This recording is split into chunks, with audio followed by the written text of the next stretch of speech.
유방암, 갑상선암, 자궁암과 에스트로겐, 여성암과 관련해서 여성 호르몬의 영향력을 무시할 수 없다. 인체에서 분비되는 에스트로겐이 적당하게 있으면 좋을 텐데 어떤 요인으로 인해서 과다 분비가 되거나 부족하면 문제를 일으킬 수 있다.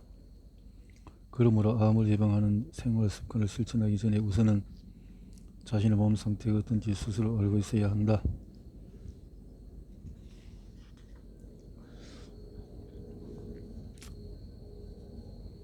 전립선의 경우에는 남성 호르몬의 테스토스테론이 과다 분비된 경우이기 때문에 여성 호르몬 분비를 촉진하는 식품을 많이 섭취하는 쪽이 좋다고 판단하면 된다.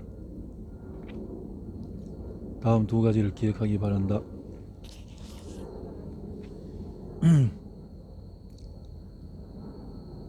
에스트로겐 수용체가 많은 식품으로 콩, 두부, 칡, 아마씨, 인삼, 홍삼, 두충차가 있다. 에스트로겐을 억제하는 식품은 블루베리, 크랜베리, 라즈베리, 브로콜리, 메밀, 양배추, 배추, 청경채, 오렌지, 레몬, 옥수수, 무화과, 사과, 체리, 대추, 야자 등이다.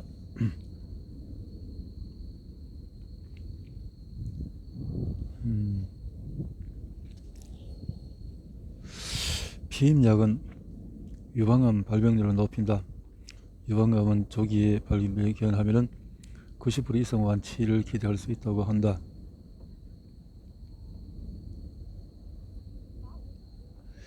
유방암은 별명으로 전신암이라고 부르기도 하는데 전이 재발을 할 때 유방에서 시작해서 주변으로 퍼지는 것이 아니라 전신에서 천천히 전이 재발이 오기 때문이다. 유방암은 항암제에 대한 반응이 좋기도 하지만 전신 질환으로 보기 때문에 이 암부터는 항암 치료를 권한다.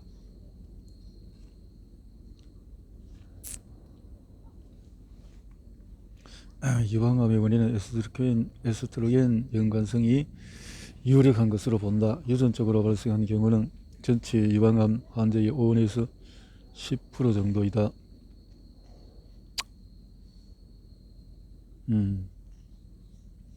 유방암은 유방 통증이 느껴지지 않아서 더욱 위험할 수가 있다. 피임약에 관해서 이야기를 하려고 한다. 기본적으로 피임약은 먹는 약이든 기고이든 호르몬요법이다. 그런데 호르몬제를 부작용이 따라올 수 있고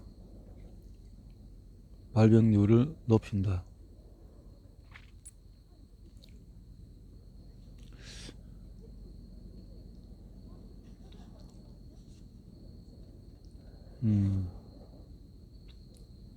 피임 찔러보면 대부분 갑상선암이다. 내가 레지던트를 근무할 당시에 갑상선암 환자들이 병원을 찾아왔다면 증세가 있는 경우였다. 목소리가 쉰다든지 목에 뭔가 만져진다든지 불편한 자각 증세가 있는 경우였다. 그런데 환자들이 수술을 받는 데는 이견이 없었다. 지금처럼 갑상선암 검진이 활성화되지 있지 않았던 시절이다. 그런데 지금은 검진을 통해서 증세도 없을 뿐더러 심지어 3mm짜리 결절도 유두암이라고 진단을 받는다. 예전에 어느 내분비내과 교수가 저희가 암을 주신다면 갑상선암을 주십시오라고 기도했다는 얘기가 있을 정도로 갑상선암 유두암은 예후가 좋다. 비록 내 편이 전이가 되는 경우가 있기는 하지만 극히 드물다. 갑상선암도 비정형암 같은 것은 예후가 상당히 안 좋지만 갑상선 환자의 70%는 유두암이라서 예후가 좋다고 말한다. 아직 갑상선암에 대해서는 결론이 난 것은 없지만 1cm 이상 크기가 커지지 않는 이상 두고 봐야 되지 않을까 하는 것이 종양외과 의사로서 내 의견이다. 아직까지는 갑상선암은 갑론을박이 있다.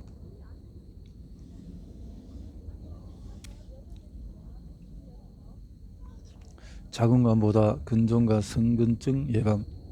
자궁경부암은 자궁의 입구인 자궁경부에서 발생하는 암이며 유방암과 더불어서 전 세계에서 여성에게 흔한 암이다. 유전적, 환경적 요인도 있지만 자궁경부암이 99%에서 HPV가 발견이 되어서 이것이 원인으로 꼽히고 있다.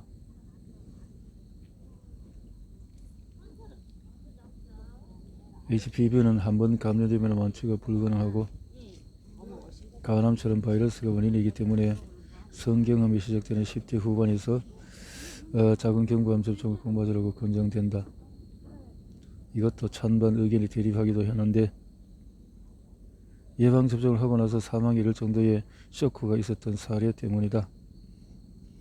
흔하게 먹는 감기약도 스티븐 존슨 증후군이라는 위험한 피부병과 응급질환으로 사망하는 경우가 드물게 있다. 그렇지만 그것을 자궁에 관해서는 무심코 지나갈 수 있는 많은 증상들이 있다. 자궁 건조 증세가 가장 흔한 것은 출혈이다. 생리과다라든지 부정출혈의 형태로 나타난다. 간혹 20, 30대의 환자인데 근종이 큰 경우가 있다. 이럴 때는 근종이 커지는 동안에 증세가 없었다는 것을 의미한다. 적출합시다라는 소리를 듣는다면 환자도 당황스럽기가 마찬가지다. 그래서 가임기 여성이라면 증세가 없더라도 검진을 해보자 이 말이죠.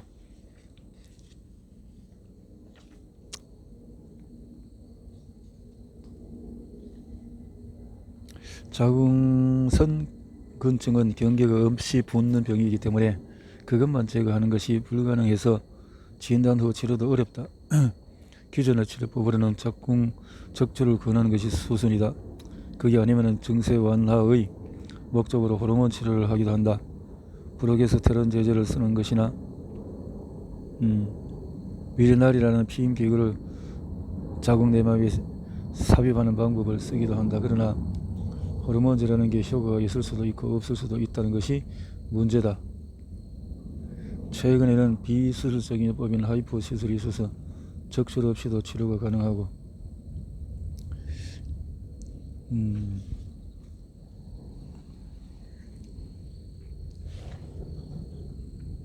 과잉검진, 과잉진료가 우리 몸을 위협한다.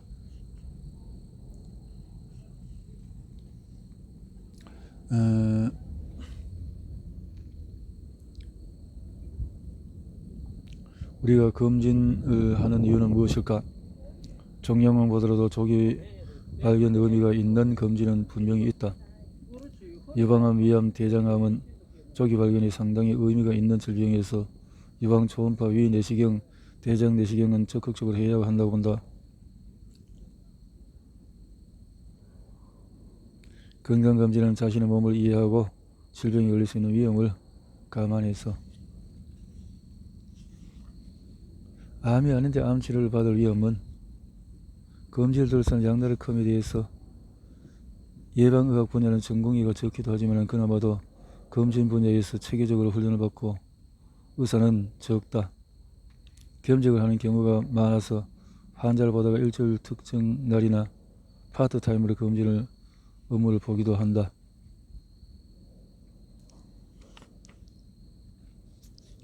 건강검진에서 가장 문제가 되는 대목은 암을 선별할 뿐만 해서 DNA를 책임지지 않는다는 부분이다.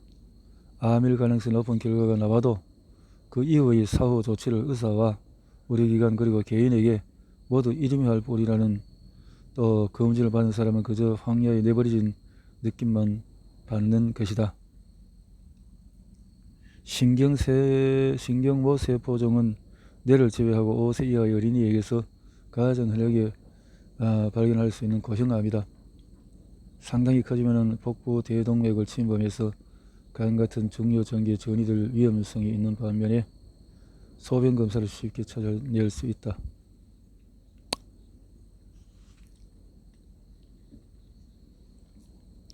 질병을 방지하는 진짜 예방법은 우선적으로 암을 예방하기 위해서는 암에 걸릴 위험에 노출되지 않도록 하는 것이 가장 큰 예방이다. 잘 알려진 암의 원인으로 흡연, 음주, 비만, 운동 부족, 비형 간염 바이러스, 유해물질 노출, 대기오염 등이 있다. 한 가지 더 붙이고 싶은 말은 갑상선 암에 관한 것이다. 우리나라 검진 사업이 많이 비대해진 결과로 조기 발견할 필요가 없는 갑상선 암이 예후가 좋다는 미명하에 너무 많이 발견된다는 데에도 나도 같은 의견이다. 다만 한 가지 무시할 수 없는 것이 환경적인 요인이다. 갑상선은 분명히 방사선의 영향을 받는다. 현재 갑상선 암이 증가하는 이유를 따질 때 일상생활에서 이전 세대보다 방사선이 많이 노출되고 있는 것이 아닐까 하는 부분을 조심스럽게 짚고 넘어가는 분들이 있다. 그리고 검진 후에 사후 조치가 없는 점은 수검자들도 신중히 생각하면 좋겠다. 예를 들면 NK세포 활성도 검사라는 것이 있다. 병원균에 감염되었을 때 즉각 대응하며 하루에도 5,000개씩 생겨나는 비정상세포를 없애주는 면역세포가 NK세포다. 만약 NK세포의 활성도가 낮은 상태가 지속된다면 각종 질병이 발생할 확률이 높아진다고 해서 검진 항목에 포함시킬 것을 권하는 경우가 있다. 챕터 4. 암 치료의 핵심은 통증만 하라고? 암세포 죽기 전에 내가 먼저 웃겠네. 암 환자의 통증은 어느 정도일까? 통증을 많이 느낀다고 이야기하는 것은 췌장암이다. 밤에 잠을 못 자는 환자들이 낮에 앉아서 꾸벅꾸벅 조는 경우도 많다. 한마디로 자는 것이 아니다. 아무렇지도 않게 행하던 먹고 자는 것이 마음대로 되지 않으니 얼마나 짜증나는 것이 절감하게 된다. 환자는 잘 때도 아프고 먹으면 더 아프기 때문에 진통제를 쓰지 않을 수가 없다. 통증을 잡으면 삶의 질이 확보된다. 통증 잡는 거. 나는 환자 상담 때 100%는 없다고 얘기한다. 희망을 잔뜩 불어넣는 식으로 말하면 그건 피하고 싶기 때문이다. 완치할 수 있다며 희망에 부풀어 있는 환자들에게 현실적인 목표를 세우자며 우선은 통증을 조절하고 대부분의 환자와 보호자들은 금방 수긍한다. 그만큼 말기암 환자들에게 통증 조절은 굉장히 큰 문제다. 하이퍼 치료에서 마약성 진통제를 끊게 된 사람도 상당수 있다. 암 환자의 통증을 조절하는 법은 내가 암으로 죽을 수 있다. 그래도 아직은 맑은 정신으로 있는 날이 많다. 그러니까 더 늦기 전에 남은 삶을 가족들이랑 시간을 보내면서 살아야겠다. 이렇게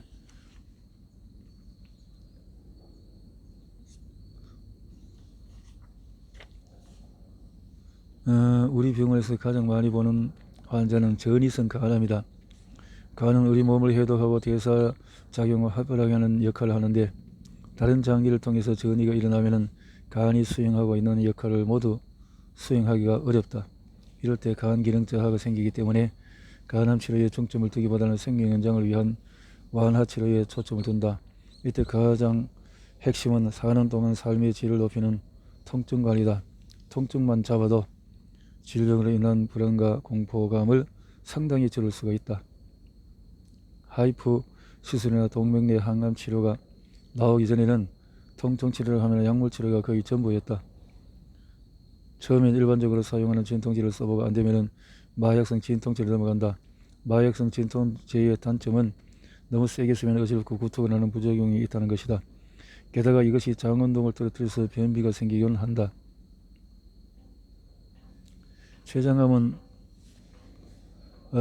후복막 쪽의 신경을 침범해서 통증을 일으키는데 통증이 워낙 심하다 보니 통증 완화를 위해서 신경 차단술을 쓰기도 한다. 후복막 쪽의 자율신경을 녹여버리는 것이다. 이것이 어떨 때는 효과가 굉장히 좋은 사례가 나오기도 하지만 또 어떨 때는 설사를 며칠 동안 하면서 고생하거나 단기적인 효과에 그칠 수도 있다. 그보다는 종양을 죽이면서 통증까지 없애는 하이프가 낫다고 본다. 신경 차단술은 종양 내버려둔 채 신경을 마비시키기 위해서 화학물질을 주입시키는 것인데 주사 바늘을 찌르다가 간혹 시술 과실이 나오는 경우도 있다. 처음 우리나라에서 하이프 임상 실험을 할 때 대상이 된 환자는 췌장암 환자였다. 시술 전날까지 아파서 죽을 것 같다는 환자가 시술 다음 날 너무나 좋아졌다고 한다. 간암이나 췌장암인 경우에 나는 아직까지 하이프를 가장 좋은 치료법이라고 생각하고 있다. 나의 개인적인 의견으로 이야기하자면 하이프로 통증을 잡기 위해서는 의사의 노하우가 더해져야 하지만 약물 치료보다 오히려 낫다고 본다. 치료 목표는 암과 함께 공존하는 것이다. 암이란 게 옛날과는 다르게 완치 없이 질병을 안고도 생존할 수 있게 되었다. 그것이 현대의학이 그만큼 발달했다는 의미인지도 모른다.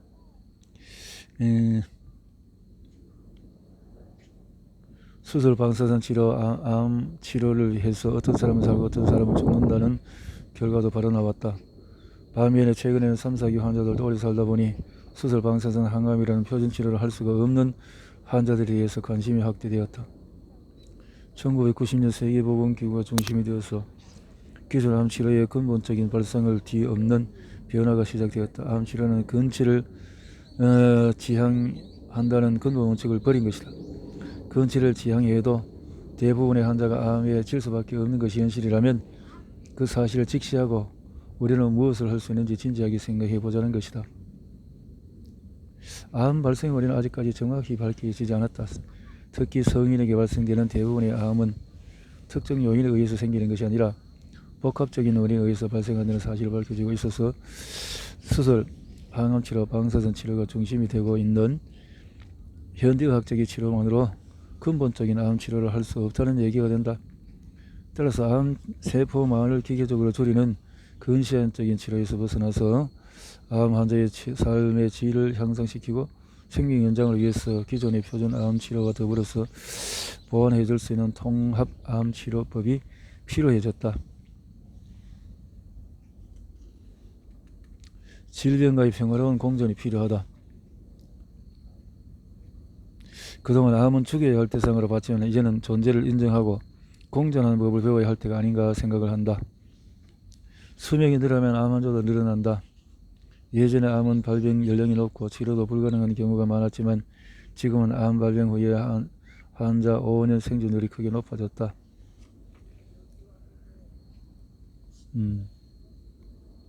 치료가 어렵다면 암이 악성화되기 전에 조기 발견하는 것이 최선인데 무엇보다도 조기 암을 발견하기란 최신 진단 기술로도 거의 불가능하다. 암과 더불어 사는 법을 익히다. 더불어 만일 암이 전이하지 않는다면 그것은 최초에 생긴 원발 부위에서만 증식하는 것일 뿐이므로 현재의 치료법으로서 완치가 불가능한 것은 아니다. 암으로 인해서 사망한 사람은 전이로 인해서 장기가 기능하지 못하고 치료 불가능 상태에 빠지기 때문에 죽는 경우가 거의 대부분이다. 여기에서 암을 만성질환으로 보고 관리하는 것을 치료의 목표로 삼자는 관점이 나온다. 이상적인 암 치료는 출발부터 다르다. 완치 목적의 치료에서 대증적인 치료로 바뀌고 있다. 수술, 항암, 방사선 치료를 마치고 효과가 좋았다 해도 치료 후유증과 암의 재발 방지를 위해서 별도의 노력을 기울여야 하는 것이다.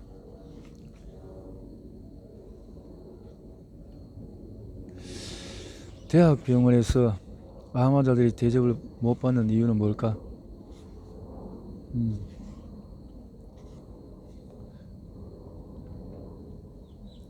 암이 의심되거나 환자가 암이라는 걸 알자마자 개인 의원을 운영하는 나에게 찾아오지는 않는다. 대학병원에서 수술, 항암, 방사선 3세트의 규격화된 치료에 매진하고 있다. 그러다가 전이가 되었거나 치료가 힘든 환자들은 상대적으로 외면받기도 한다. 이유는 바쁘기 때문이다. 그런데도 사람들은 점점 서울의 빅5 병원에 몰려드는 듯하다. 갈 곳 잃은 암난민들, 이런 사정은 일본 경우도 마찬가지일 것으로 보인다. 일본도 우리나라도 마찬가지로 대학병원은 많은 환자를 진료하고 전문의 한 명당 수술 집도 건수가 많아서 상당히 바쁘다. 그러다 보니 환자와 보호자에게 환자의 생명 상태를 충분히 설명하기가 어렵다. 정형화된 항암치료, 빅5 병원에 굳이 가지 마라. 암이란 중환병이기 때문에 처음부터 개인 의원으로 가서 치료받을 생각을 하지는 않는다. 우리나라는 대개 대학병원에서 암 진단을 받는다. 그런데 항암 치료를 결정한 환자라면 나는 굳이 메이저 병원으로 갈 것을 권하지 않는다. 예를 들어서 유방암에는 어느 항암제를 어느 정도 쓴다는 등의 방법들이 규격화되어 있기 때문에 유명 빅5에 간다고 해서 별 차이가 있는 것은 아니다.